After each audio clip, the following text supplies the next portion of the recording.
நஹ்மதுல்லாஹல் அலீம் நஸல்லி அலா ரசூலில் கரீம் அம்மா பஅத்.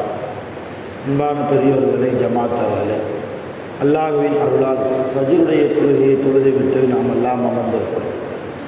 அல்லாஹ் ஜல்லஷானஹு வ தஆலா இன்றைய நாளை கைரு பரக்கத்துகள் நிறைந்த நாளாக, கெட்ட முடிவுகளை விட்டும், முசீபத்துகளை விட்டும், ஷைத்தான்களுடைய தீங்குகளை விட்டும், நோய் நொடிகளை விட்டும், உலகத்தின் ஆபத்துகளை விட்டும் பாதுகாப்பு பெற்ற நாளாக அல்லாஹ் இந்த நாளை நமக்கு அமைத்து தருவானாக. ஆமீன். எல்லாம் உள்ள அல்லாஹ்வின் ரஹ்மத்தும் மேலான மஃபிரத்தும் நம் அனைவர்கள் மீதும் முழுமையாக வந்து சேரட்டுமாக. ஆமீன். சங்கையான பெரியோர்களே, ஒரு மூமினுக்கு அடையாளம், ஒரு சிறந்த மூமின் யார் என்றால், அல்லாஹ் என்ன சொன்னானோ அத்தனையும் கேட்பார்.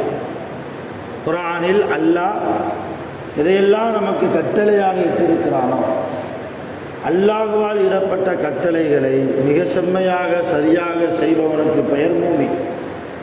அவன்தான் பரிபூர்ணமான இஸ்லாமிய மார்க்கத்தில் இருப்பவன் என்று பொருள். அருமையான பெருமக்களை, நாம் தொழுகிறோம், தான தர்மம் கொடுக்கிறோம், நோன்பு வைக்கிறோம்.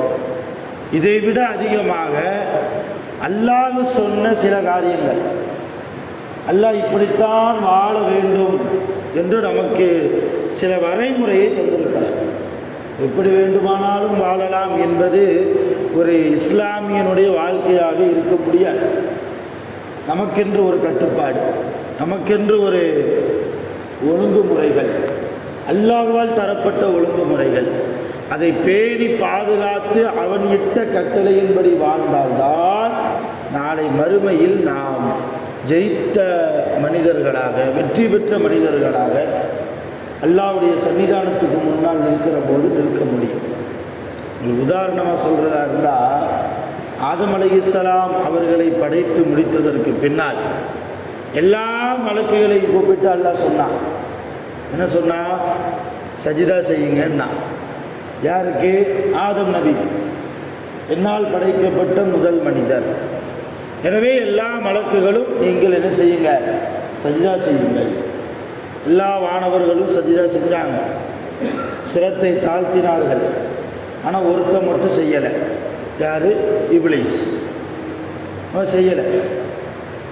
அல்லாஹ் ஏன்பா நீ செய்யலைன்னு கேட்கும்போது இப்லீஸ் சொன்ன காரணம் என்ன தெரியுமா? யா அல்லாஹ், ஒன்றை நான் வணங்குவேன், ஒன்றை நான் என்ன செய்வேன்? வணங்குவேன். காரணம், நீ என்னை படைத்திருக்கிற, எல்லாத்தையும் படைத்தது நீ தான், உனக்கு நிகர் யாருமே கிடையாது, உனக்கு துணை யாருமே கிடையாது. இன்னும் உண்மையாக சொல்ல போனால், ஷைத்தான் பேசின இந்த பேச்சு தான் உண்மையான தௌஹீதே. அதான உண்மையான தௌஹீதுனா என்ன? அல்லாஹ்வுக்கு இணை வைக்காமல் வாழ்கிறது தானே தௌஹீது. ஷைத்தான் அந்த தௌஹீதத்தான் அங்கே பேசினா அல்லாஹ்ட்ட. அல்லாஹ், ஒன்றை மட்டும்தான் நான் வணங்குவேன், வேறு யாரையும் நான் என்ன செய்ய மாட்டேன். என் தலை, என் நெற்றி பூமியில் படுவதாக இருந்தால் அது உனக்காக மட்டும்தான் இருக்கும். உன் படைப்புகள் யாருக்கும் நான் என்ன செய்ய மாட்டேன், மரியாதை செலுத்த வேண்டிய அவசியம் எனக்கு இல்லைன்னா. அதோடு மட்டுமில்லாமல் நான் நெருப்பால் படைக்கப்பட்டவன். பெருமையும் அடித்தான். இந்த ஆதத்தை நீ களிமண்ணால் படைத்திருக்கிறாய், மண்ணை விட நெருப்பு தான் உயர்ந்தது என்று பெருமையும் அடித்தான். அதனால் அல்லாஹ் என்ன செஞ்சான்? பரவாயில்லையே, என்னையை மட்டும்தான் வணங்குவேன்னு சொல்கிறானே, என்னுடைய படைப்புகளை சிறந்தாழ்த்த மாட்டேன் என்கிறானே, பரவாயில்ல, நல்ல பையன்தானே அல்லாஹ் போற்றுறானா, பாராட்டுறானா? அல்லது ரஜீம், ரஜீம்னா விரட்டி அடிக்கப்பட்டவன், சபிக்கப்பட்டவன் அர்த்தம் என்று சொல்லி அல்லாஹ் அந்த ஷைத்தானை பூமிக்கு விரட்டினான். என்ன செஞ்சான் அல்லாஹ்? என்னையை வணங்குறது முக்கியம் இல்லை, என்னையை வணங்குறேன்னு சொல்லிட்டு ஏன் பேச்சை கேட்காம இருக்கிறது ரொம்ப அனாச்சாரம். என்னையும் வணங்க வேண்டும், நான் யார் யார் இடத்தில் எப்படியெல்லாம் நடக்க வேண்டும் என்று சொல்லி இருக்கிறேனோ அவர்களிடத்தில் அப்படியெல்லாம் நடக்கவும் வேண்டும். இதுதான் தௌஹீத். அல்லாஹ் மட்டும்தான் நான் வணங்குவேன், பெரியவர்களை நான் மதிக்க மாட்டேன்னா அது தௌஹீத் இல்லை. அல்லாஹ் மட்டும்தான் நான் வணங்குவேன், நபிமார்களை மதிக்க மாட்டேன்னா அது தௌஹீத் இல்லை. அல்லாஹ் மட்டும்தான் நான் வணங்குவேன், சஹாபாக்களை மதிக்க மாட்டேன்னா அது தௌஹீத் இல்லை. அல்லாஹ் மட்டும்தான் வணங்குவேன், அல்லாஹ் பின்பற்ற சொன்ன நல்லடியார்களை நான் மதிக்க மாட்டேன்னு சொன்னால் அது தௌஹீத் இல்லை. அல்லாஹ் மட்டும்தான் நான் வணங்குவேன், அல்லாஹ்வுக்காக தியாகம் செய்து உயிரை நீர்த்த சுஹதாக்களை, சஹீதுகளை, அவுலியாக்களை, இறைநேசர்களை நான் மதிக்க மாட்டேன் என்று ஒருவர் சொன்னால் அது தௌஹீது இல்லை. தௌஹீத்னா எது தௌஹீத்? அல்லாஹ்வையும் வணங்கணும், அல்லாஹ் சொன்ன கட்டளையின் பிரகாரம் வாழவும் செய்யணும். கூடுமான வரைக்கும் வாழ்வதற்கு அல்லாஹ்விடத்தில் துஆ செய்து அதற்குண்டான முயற்சியிலையும் ஈடுபடணும். ஆனால் இன்னைக்கு தொழுகிறோம், 5 நேர தொழுகை தொழுகிறோம், ஆனால் அல்லாஹ் இட்ட கட்டளையின் பிரகாரம் போதையின் பக்கம் போகாதீர்கள் என்கிறான் அல்லாஹ். லா தக்ரபு ஸலா வ அன்தும் சுகாரா, நீங்கள் போதை இருக்கிற நிலைமையில் தொழுகையின் பக்கம் நெருங்காதீர்கள். போதை வேண்டாம் என்கிறான் அல்லாஹ். ஆனால் இன்றைக்கு போதைக்கு அடிமையாகி போன மனிதர்களுடைய பட்டியலில் ஒரு அப்துல் காதர் என்ற பெயரும் இருக்கிறது இல்லையா? ஒரு அப்துல் ரஹீம் என்ற பெயரும் இருக்கிறது. அல்லாஹ்வுடைய அடிமை என்ற பெயர் வைத்து கொண்டு அவர் டாஸ்மார்க்குடைய வரிசையில் இருக்கக்கூடிய கேவலத்தை பார்க்கணும்.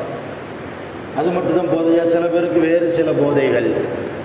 போதைக்கு அடிமையாகி போன சமூகமாக அல்லாஹ் எந்த காரியத்தை செய்ய வேண்டாம் என்று சொன்னானோ அந்த காரியத்தை செய்யக்கூடிய சமூகமாக இன்றைக்கு முஸ்லீம் சமூகம் மாறிவிட்டது என்றால் எப்படிப்பட்ட சூழ்நிலை? நாளை அல்லாஹ் நம்மிடத்தில் கேட்பானா? இல்லை, எல்லாம் நான் உன்னை வணங்கினேன்னு நம்மளால் நெஞ்செழுதி சொல்ல முடியுமா? 60க்கும் 70க்கும் இடைப்பட்ட இந்த காலத்தில் அல்லாஹ் நமக்கு இட்ட கட்டளைகளை, மனைவியோடு எப்படி நடக்க வேண்டும், உன் மனைவி உனக்கு பொறுப்புதாரி என்றார்கள் நபிகள் நாயகம் ஸல்லல்லாஹு அலைஹி வஸல்லம். உன் மனைவி உனக்கு அமானிதமாக தரப்பட்டவள், அவள் விஷயத்தில் நீ அல்லாஹ்வை அஞ்சிக்கொள் என்றார்கள் நபிகள் நாயகம் ஸல்லல்லாஹு அலைஹி வஸல்லம். அஹ்மது இப்னு ஹம்பல் ரஹ்மத்துல்லாஹி அலைஹி அவங்க சொல்கிறாங்க, 40 வருஷம் என் மனைவியோடு நான் வாழ்ந்திருக்கிறேன். யார்? அஹ்மது இப்னு ஹம்பல் ரஹ்மத்துல்லாஹ், ஹம்பலி மதுஹபுடைய இமாம். அவங்க சொல்கிறாங்க, 40 வருடம் என் மனைவியோடு நான் வாழ்ந்திருக்கிறேன், ஒரு சண்டை கூட வந்ததில்லை. 40 வருஷம் குடும்ப வாழ்க்கையில் ஒரு சண்டை கூட எங்களிடத்தில் வந்ததில்லை. அது எப்படி சண்டை வராமல் இருக்கும்? ஆச்சரியத்தோடு மாணவர்கள் கேட்டபோது அஹ்மது இப்னு ஹம்பல் ரஹ்மத்துல்லாஹ் சொன்னாங்களா, நான் கோபமாக இருந்தால் என் மனைவி அமைதியாகிடுவாங்க, என் மனைவி கோபமாக இருந்தால் நான் அமைதியாகிடுவேன். இந்த மாதிரி விட்டு கொடுத்து போகக்கூடிய குணம். கோபம் இருக்கிற இடத்தில் நாம் அமைதியாக போகிற போது அங்கே ஷைத்தானுக்கு வேலை இல்லாமல் போகிறது.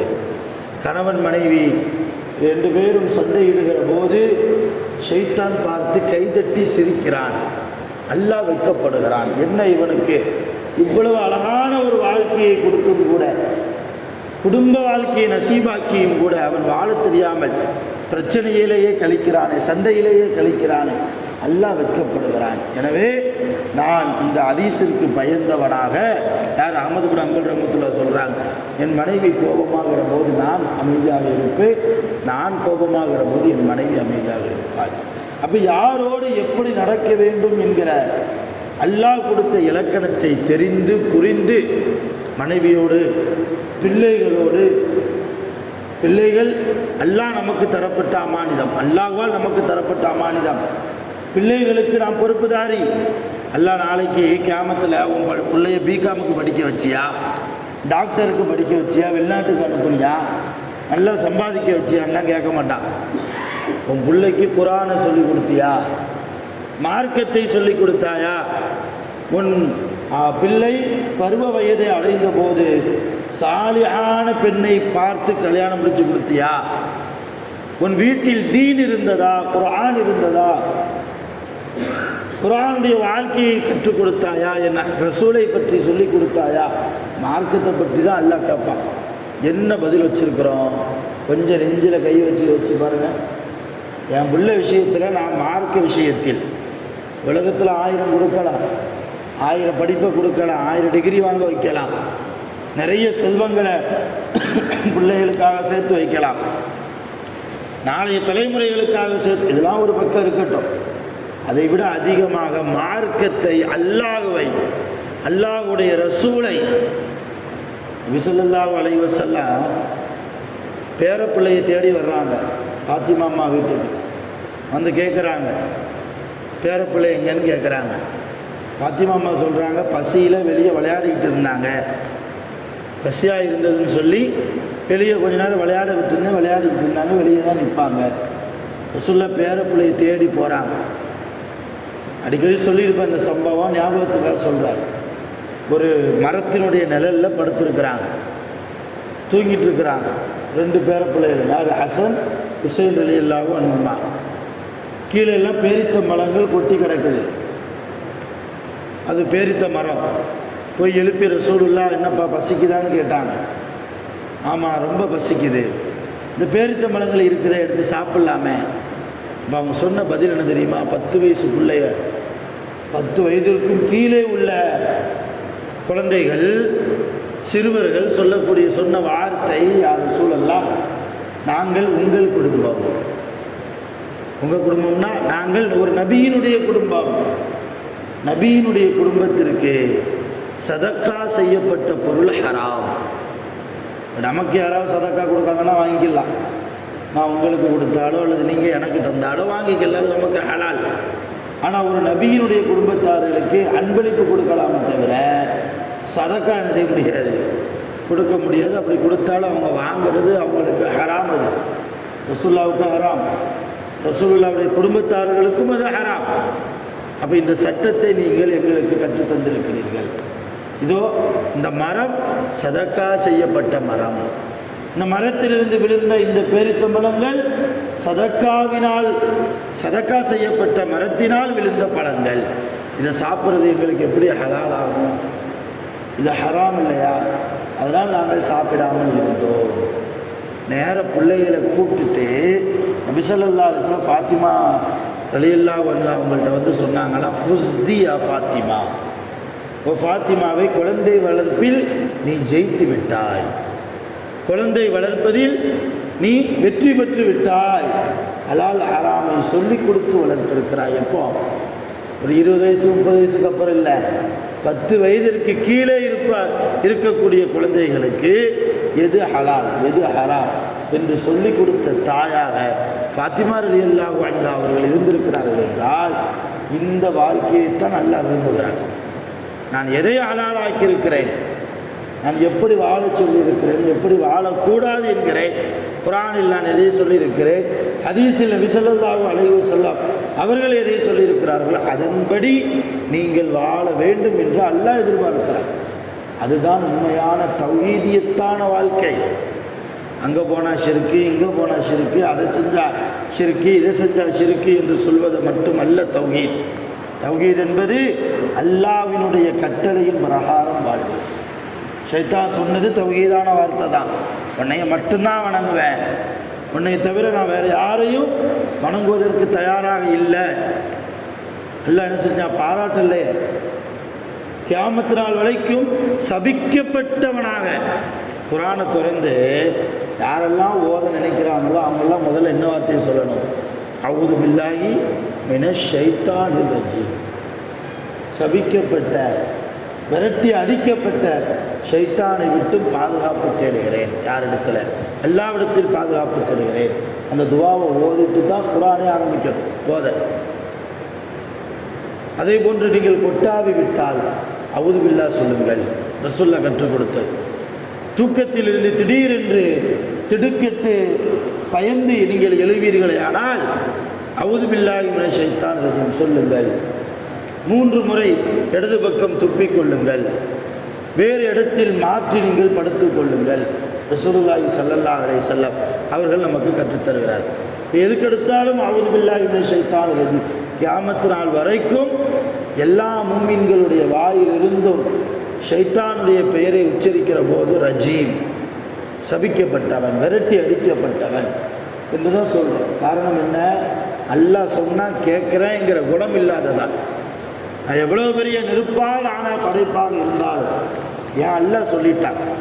அவன் சொன்னால் நான் சஜிதா செய்வேன் என்று வரணும். அவன் சொன்னால் நான் செய்வேன். அவன் சொன்னால் என் மூளைக்கு வேலை இல்லை. அவன் சொல்லிவிட்டால் என் அறிவை நான் செலுத்த மாட்டேன் என்கிற ஒரு குணம்.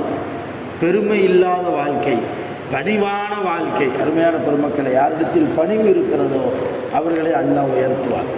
4 காசு பணம் வந்தால் என்ன செஞ்சிடக்கூடாது, உங்களிடத்தில் பெருமை வந்துடக்கூடாது. குர்ஆன் சம்பந்தப்பட்ட ஹதீஸ் சம்பந்தப்பட்ட சில ஞானங்கள் நமக்கு தெரிந்து விட்டால் அங்கேயும் என்ன செஞ்சிடக்கூடாது, பெருமை வந்துவிடக்கூடாது. ஒரு வசதியான வாழ்க்கை அல்லாஹ் நமக்கு தந்திருக்கிறானா பெருமை வந்துவிடக்கூடாது. திருமணமான புதிதிலேயே குழந்தை பாக்கியத்தை அல்லாஹ் நமக்கு தந்து விட்டானா நான் ஒரு ஆண்மகன் என்கிற பெருமையும் என்ன செஞ்சிடக்கூடாது, வந்துவிடக்கூடாது. நம்முடைய வாழ்க்கையில் ஒவ்வொரு வினாடியும் பெருமை இல்லாத வாழ்க்கை, பணிவான வாழ்க்கை. எது நடந்தாலும் அல்ஹம்துலில்லாஹ், அல்லாஹ்வுக்கு எல்லா புகழும். அல்லாஹ் கொடுத்திருக்கிறான். அல்லாஹ்வுடைய நாட்டம். அல்லாஹ்வை மறந்த வாழ்க்கையாக இல்லாமல் அல்லாஹ்வுடைய நினைப்புள்ள வாழ்க்கையாக, அல்லாஹ் எதையெல்லாம் சொன்னானோ அதையெல்லாம் ஏற்று அந்த கட்டளையின்படி வாழக்கூடிய வாழ்க்கையாக நாம் வாழ வேண்டும். வல்ல ரஹ்மான் அப்படிப்பட்ட நல்ல நசீபை நம் அனைவர்களுக்கும் தந்து அருள் புரிவானாக. மரணத்தின் போது கலிமாவை முடிந்து ஸலவாத்தை முடிந்து சிரித்த நிலைமையில் மரணிப்பதற்கு வல்ல ரஹ்மான் நம் அனைவர்களுக்கும் அருள் புரிவானாக. ஆகிரு தஅவானா அல்ஹம்துலில்லாஹி ரப்பில் ஆலமீன். சுப்ஹானல்லாஹி வ பிஹம்திஹி சுப்ஹானல்லாஹி வ பிஹம்திஹி அஷ்ஹது அன் லா இலாஹா இல்லா அன்த அஸ்தக்ஃபிருக வ அத்தூபு இலைக். ஆமீன். சுப்ஹான ரப்பிக ரப்பில் இஸ்ஸத்தி அம்மா யசிஃபூன் வ ஸலாமுன் அலல் முர்ஸலீன் வல்ஹம்துலில்லாஹி ரப்பில் ஆலமீன். ஸல்லல்லாஹு